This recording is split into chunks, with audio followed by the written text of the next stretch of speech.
Yes, well, some of you have probably read Thomas Kuhn's book, The Structure of Scientific Revolutions, where he shows, that it's never the way they tell it afterwards.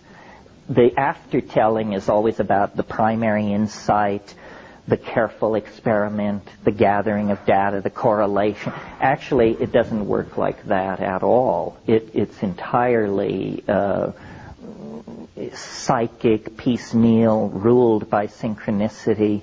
One of the most interesting things, I'll tell this story and then we can go to lunch, because I think, science has great pretensions about itself. I mean, it basically regards itself as a meta-theory.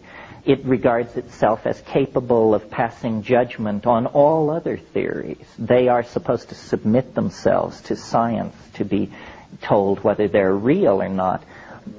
Yeah, like a religion. Well, how many people know modern science was founded by René Descartes in the early 17th century. What were the circumstances under which Descartes founded modern science? René Descartes was a 19-year-old basically ne'er-do-well, and he decided that he would go wenching and soldiering across Europe, which was a thing that young men of certain class did at that time.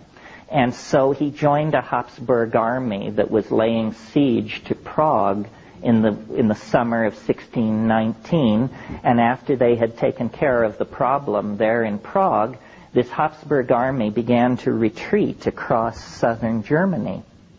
And on the evening of, now there's a lot of arm wrestling about this, but let's just say the 17th of August, 1619, this army made camp near the little town of Ulm in southern Germany, which, synchronicity freaks, pay attention, Ulm will later be the birthplace of Albert Einstein. Worth noting. But that night, Descartes, in the barracks, had a dream. And an angel appeared to him. And the angel said, the conquest of nature is to be achieved through number and measurement. And he was thunderstruck. He took that angelic revelation and turned it into modern science. Modern science was founded by an angel. They don't tell you this at MIT. It's astonishing how things which claim roots in rationalism are actually among some of the most irrational productions in the historical continuum. It appears that our development, our histories have always been created at the promptings of invisible voices. I mean, Socrates, who is at the very center of what's called thinking by Western civilization, Socrates had a demon, D-E-A-M-O-N. It was a little voice. It was his crap detector. It told him the difference between profound philosophical thinking and bullpucky. And so, the edifice of Western thinking built on Platonism owes its debt to an invisible agency speaking from hyperspace. So does modern science a la Descartes. How much more of this? I mean, we don't care if artists talk to angels because our definition of them is that they're screwballs.